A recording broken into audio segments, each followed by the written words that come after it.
हम चल रहे हैं ट्रेड एंड एनवायरनमेंट के पार्ट 2 पर। तो उसमें हम देखने लगे हैं कि हमारे पास जो है वो पॉलिसी की क्या प्रिस्क्रिप्शन है, यानी कि कौन सी कंडीशंस में कौन सी पॉलिसी होनी चाहिए। ठीक है, बिल्कुल रिव्यू एक देखेंगे। ठीक है, तो पहले केस की तरफ मैं एक्सप्लेन करती रहूँगी साथ में थोड़ा बहुत लिख के। ठीक है, तो फॉर एग्ज़ाम्पल हमारी डोमेस्टिक कंट्री की प्रोडक्शन जो है, जैसे फॉर एग्ज़ाम्पल केमिकल्स हैं, यानी कुछ ऐसे केमिकल्स की प्रोडक्शन हो रही है जो कि इकॉनमी के लिए बहुत हार्मफुल है। ठीक है, तो एक ऐसी हार्मफुल प्रोडक्ट की जब प्रोडक्शन चल रही होगी तो उसके इकोनॉमिक हार्म को रोकने के लिए कौन सी पॉलिसी होगी। तो सिंपल एज दैट लगेगा टैक्स या टैरिफ या कोई भी नॉन टैरिफ बैरियर। ठीक है, या एक क्वांटिटी रिस्ट्रिक्शन। ठीक है, जहाँ में टैक्स किसको लगेंगे, टैक्स टू प्रोडक्शन, यानी कि अब टैक्स का मतलब क्या है, टैक्स टैरिफ भी हो सकता है, क्वांटिटी की लिमिटेशंस भी हो सकती हैं। ठीक है, या कोई और भी कुछ भी हो सकता है। ठीक, मगर यानी कि वो रिस्ट्रिक्ट कर रहा होगा, सब्सिडी नहीं होगा, ये याद रखिएगा। ठीक है,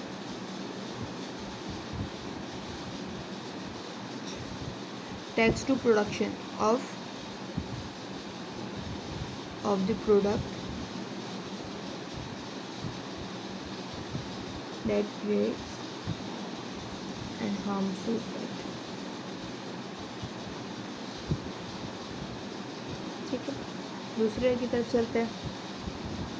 अब जो यहाँ पे हम लेते हैं, जैसे डोमेस्टिक का था, फॉर एग्जांपल फॉरेन की कंट्री है जिसकी प्रोडक्शन जो है वो इकोनॉमिक को हार्म कर रहा है। ठीक है,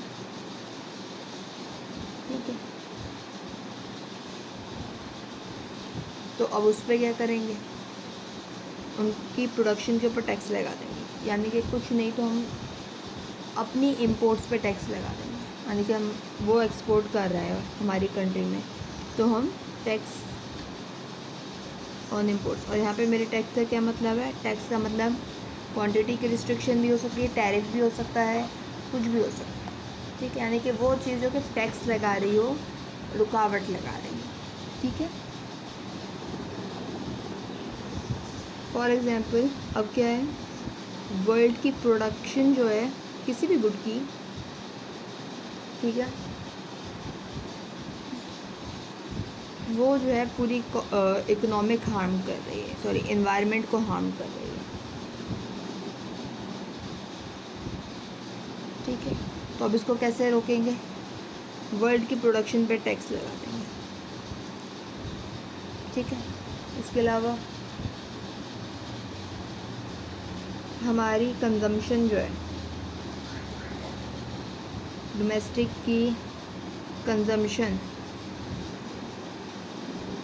ऐसे गुड की चल रही है, जैसे टोबैको है, सिगरेट्स हैं, या और भी बहुत सारी चीज़ें हैं। ठीक है, जो कि जिनका धुआं या जिनकी कंजम्पशन हमारी इकॉनमी के लिए हार्मफुल हो सकती है। तो अगर ऐसी कंजम्पशन बहुत ज़्यादा है तो हम क्या करेंगे, tax on domestic consumption.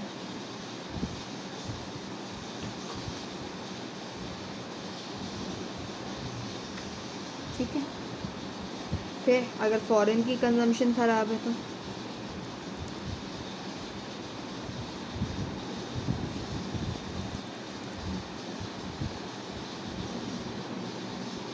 Foreign में कुछ ऐसे गुड्स की कंजम्पशन कर रहे हैं जो कि सही नहीं है और वो उनके एनवायरनमेंट के साथ हमारे एनवायरनमेंट पे भी इफ़ेक्ट डाल रहा है, तो क्या करें, हम उनकी कंजम्पशन पे टैक्स लगा देंगे। और टैक्स का मतलब क्वांटिटी बैरियर भी हो सकता है। ठीक है, ठीक है, मैं यहाँ पे टैक्स ऑन, यानी कि कोई ऐसी पॉलिसी का इस्तेमाल गवर्नमेंट करेगी जिससे कंजम्पशन को काबू किया जा सके, छूट ना मिल जाए। ठीक है, सही है। तीसरा, world consumption,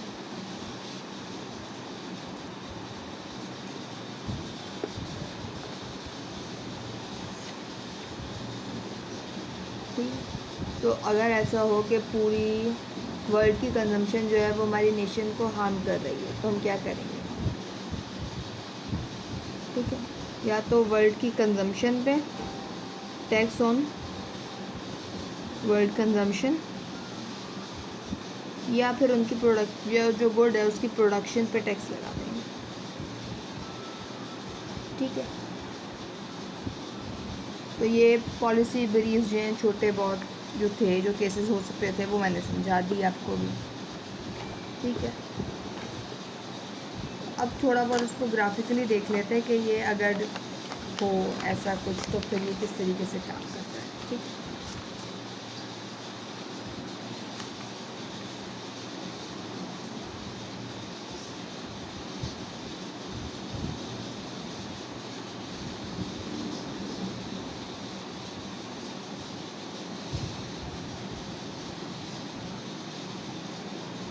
trade and domestic pollution. ठीक है, इसको मैं ग्राफिकली एक्सप्लेन करती हूँ तो साथ साथ लेकर चलूँगी, तो कोशिश कीजिएगा इसको साथ साथ ही समझ लीजिए। ठीक है, दो ग्राफ बनेंगे। ठीक है, एक तो डोमेस्टिक कंट्री का होगा, दूसरा मैं बनाऊँगी मार्जिनल इकोनॉमिक कॉस्ट, जो कि हम यहाँ पे जो है इकोनॉमिक हार्म का जो एक मेजर लेके चल रहा है। ठीक है,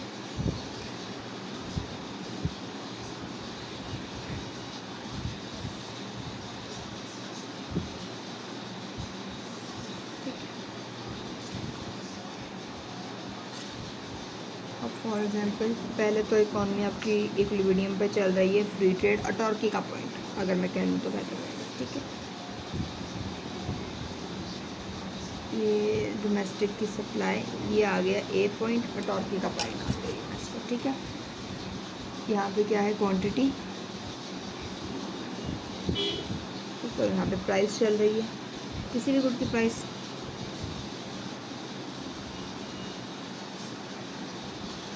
पहले तो ये चल रहा है। ठीक है, उसके बाद क्या हुआ, जो प्राइस थी फॉर एग्जांपल यहाँ पे इसकी प्राइस में यहाँ दे रही हूँ 1 प्राइस चल रही थी और ये 2 मिलियन जो है इसकी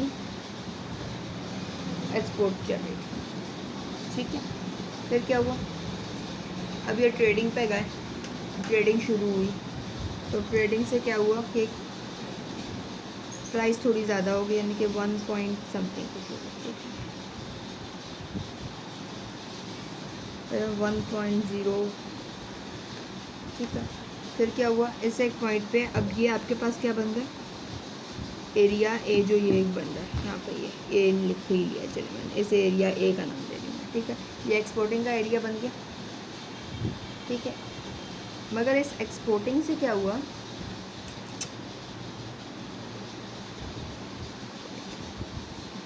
ये 2 का मेजरमेंट मैं यहाँ लगा रही हूँ, फिर एक ये वाला मेजरमेंट यहाँ लगा रही हूँ। ठीक है, इसको मैं चले 2.2 का नाम दे दूँ। ठीक है,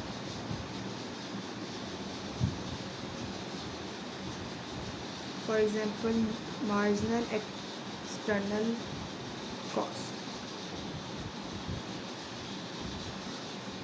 फ्रॉम डोमेस्टिक प्रोडक्शन 0.30।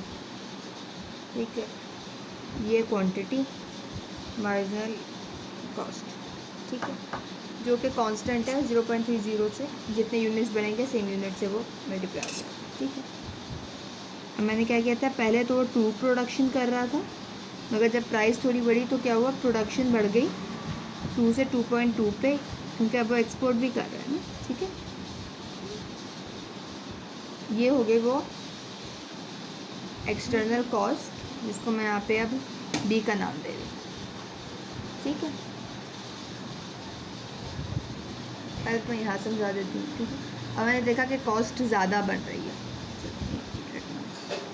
मैंने क्या किया, ये देखिए, ये 2 नीचे और ये 2.2 जो आफ्टर ट्रेड जो है वो प्रोडक्शन का पॉइंट बन रहा था, उससे मैंने जो है क्वांटिटी निकाल ली, तो क्वांटिटी मैंने यहाँ पे नीचे ट्रेस कर दी। ठीक है, ये marginal economic cost from domestic production constant है at 0.30, मगर जब क्वांटिटी जितनी बढ़ती जाएगी उतना ज़्यादा वो कॉस्ट बनता जाएगा। ठीक है। जब मैंने 2 से 2.2 का लिया तो ये बी एरिया बन रहा है, जो कि बड़ा बन रहा है एज़ कम्पेयर टू दिस ए। ठीक है, यानी कि जब हमने ये देखा दैट बी इज़ ग्रेटर, यानी कि बी क्या है हमारा, लॉस ही हमारा कॉस्ट है, और ए क्या है, गेन है। जब मैंने इसको मेजर किया तो मुझे पता चला कि ये एरिया तो कम है, कॉस्ट जो है वो डोमेस्टिक प्रोडक्शन की बढ़ने की ज़्यादा है। मैंने क्या किया, मैंने डोमेस्टिक प्रोडक्शन पे टैक्स लगा। ठीक है, और टैक्स लगाया तो क्या हो गया, डोमेस्टिक की सप्लाई जो है वो कम हो गई। डोमेस्टिक की सप्लाई कम हो गई इतनी,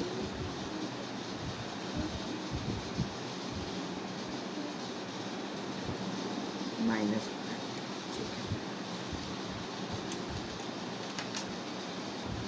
माइनस होता है, प्लस टैक्सेस ऐड हो जाते हैं तो स्लीव पीछे चला जाता है, 5 से प्लस होता है। फिर अब ए था, अब ए से यहाँ पे आ गया, यानी कि जो एक एक्सपोर्टिंग कंट्री थी अब वो क्या हो गई, इम्पोर्टिंग कंट्री हो गई। तो वो ए का जो गेन था वो भी ख़त्म हो गया, और ये ई जो है आपका नया एरिया बन गया।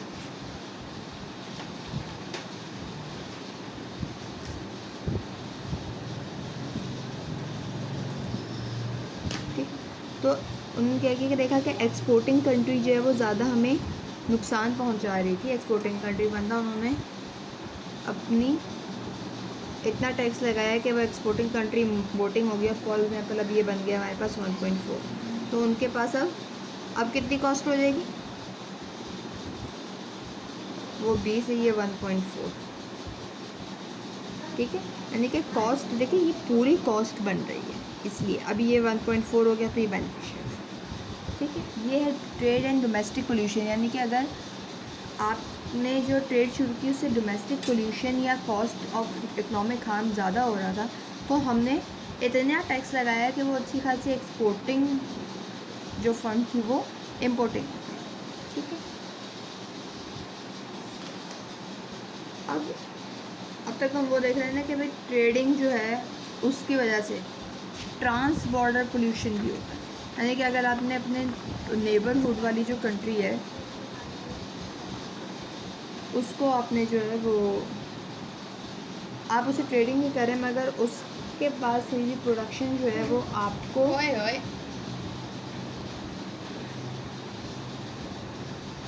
मगर उसके पास हुई प्रोडक्शन जो है वो आपके पास इकोनॉमिक हार्म लेकर आए। फिर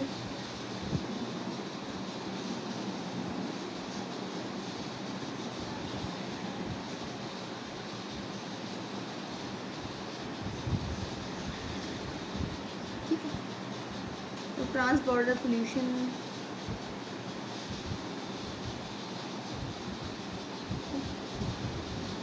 basically trans border pollution raises major issues for government policies towards pollution।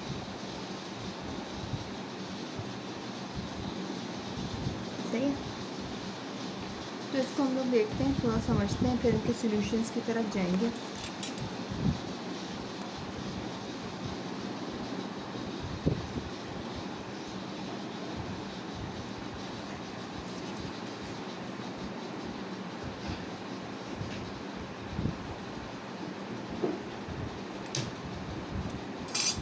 Quantity of dumped material, यानी कि जो किसी भी रिवर के अंदर डंपिंग हो रही है उसका। ठीक है,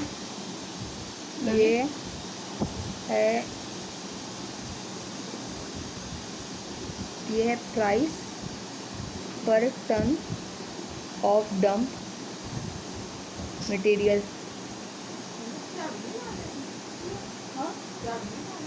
नहीं,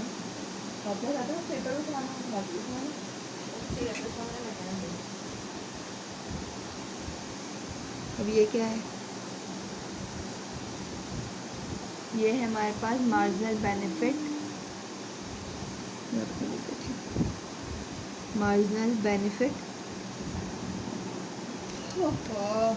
फ्रॉम डंपिंग द मटेरियल, ठीक है। और उसका कॉस्ट कौन बताएगा?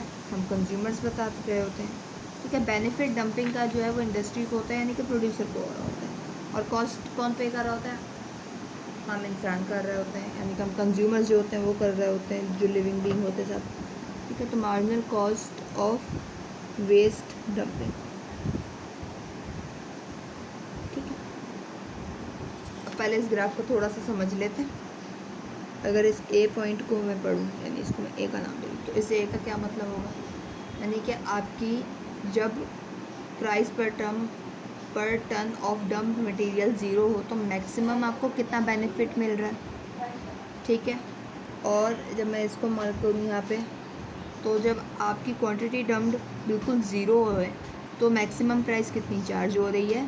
मार्जिनल बेनिफिट, ठीक है। मैक्सिमम मार्जिनल बेनिफिट कितना मिल रहा है, ये है वो मार्जिनल कॉस्ट जब आपका quantity of dump material zero, ठीक है। तो आखिर इनके इक्विलिब्रियम नहीं ना, तो ये बी पॉइंट जो है ये इक्विलिब्रियम, यानी कि एट दिस पॉइंट जो है मार्जिनल कॉस्ट भी बेयरेबल है और मार्जिनल बेनिफिट भी बेयरेबल है, ठीक है। इससे ज़्यादा ना तो कॉस्ट बर्दाश्त होगी ना बेनिफिट्स बर्दाश्त किए जाएंगे, ठीक है। तो द राइट सोल्यूशन तो यही है आपके पास। तो एक होता है राइट सोल्यूशन, यानी कि जो फर्स्ट बेस्ट दुनिया का सोल्यूशन है वो ये है कि बी एट पॉइंट बी, क्यों? ताकि इक्विलिब्रियम रहे,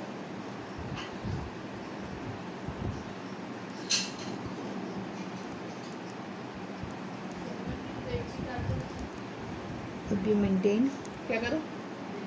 so marginal cost and marginal benefits from the dumping material, the dumping waste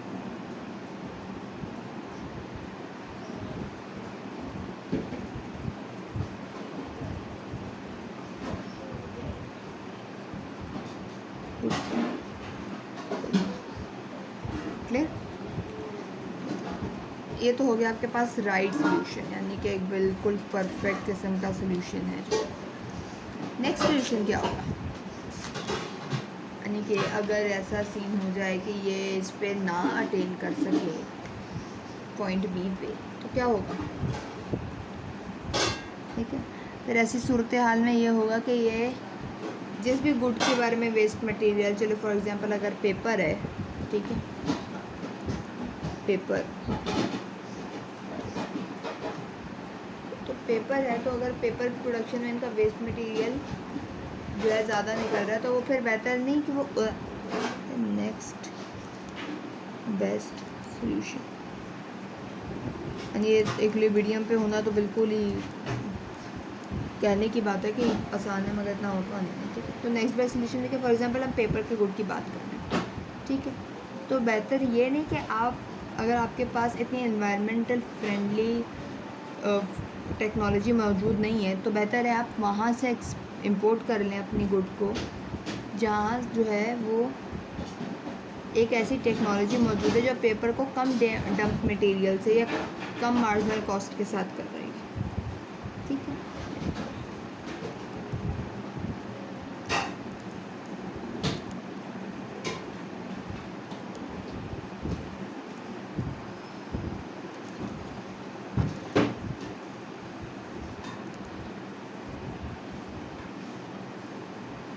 Who can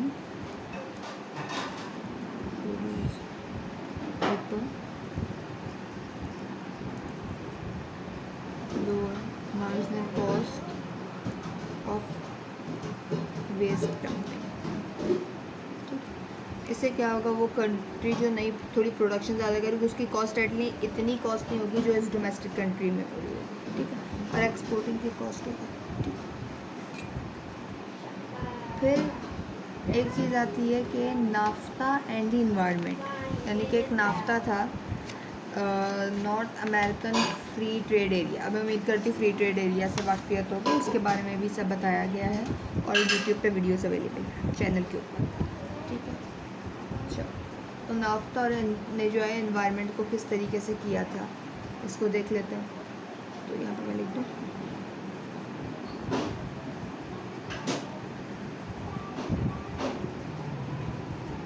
naphtha environment, ठीक है। तो नाफ्ता के अंदर जो है मैक्सिको और यूएस, ये तो बिल्कुल एक्सट्रीम दुनियाएं थी एनवायरनमेंट को लेकर चलने वाली। मैक्सिको में एनवायरनमेंट को फुल फोकस रखा जाता है, किताबों के अंदर तो स्पेशली, वैसे पता नहीं। तो एनवायरनमेंट जो है वो प्रेफर्ड है, एनवायरनमेंट को हार्म नहीं किया जाता, ठीक है। किताबों के अंदर ये चीज़ साफ नज़र आती है, मगर अब पता नहीं इन रियलिटी होता है नहीं। एज़ कम्पेयर टू यूएस वो एनवायरनमेंट हार्म ज़्यादा करता है। तो जब ये नाफ्ता बना था और उसमें ये हुआ था कि यूएस और मैक्सिको जो है बिल्कुल साथ रहेंगे और फ्री ट्रेड एरिया होगा और सब होगा, तो ये बहुत पॉइंट्स जो हैं ये मैक्सिको की तरफ से उठी थी कि ये तो एनवायरनमेंट को बिल्कुल भी बेनिफिशियल नहीं है और एनवायरनमेंट को बहुत ख़राब कर देते हैं और सब कुछ। तो वो तकरीबन जो है मैक्सिको और यूएस के ये बड़ी एक मैक्सिको की तरफ से ज़्यादातर ये तनकीद रही कि ये तो नहीं चल सकेगा क्योंकि यूएस जो है वो एनवायरनमेंट को बहुत हार्म करता है, हम तो एनवायरनमेंट को प्रेफर कर रहे होते हैं या एनवायरनमेंट की बेहतरी चाहते हैं, ठीक है। तो ऐसे में ये हुआ कि कुछ चीज़ें इनको अपनानी पड़ी, कुछ चीज़ें यूएस ने ऐसी अपनाई कि वो एनवायरनमेंट का हार्म जो है वो मज़ीद कम कर सके। फिर 1994 से बना हुआ नाफ्ता आज तक चल रहा है।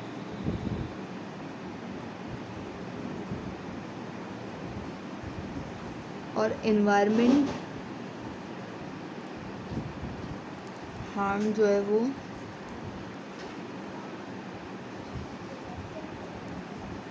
एनवायरनमेंट हार्म के बगैर ट्रेडिंग चल रही है, यानी एनवायरनमेंट हार्म या तो बिल्कुल नहीं है या है तो बहुत ही कोई माइनर है, ठीक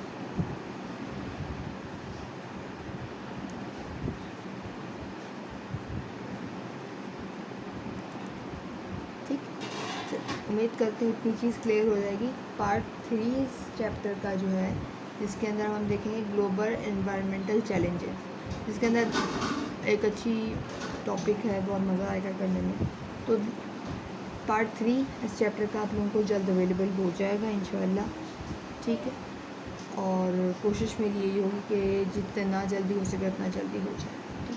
तब तक इसके अंदर कोई कन्फ्यूजन हो तो ज़रूर कमेंट सेक्शन में कमेंट कीजिएगा, पूछिएगा, लाइक कीजिएगा प्लीज़। Thank you.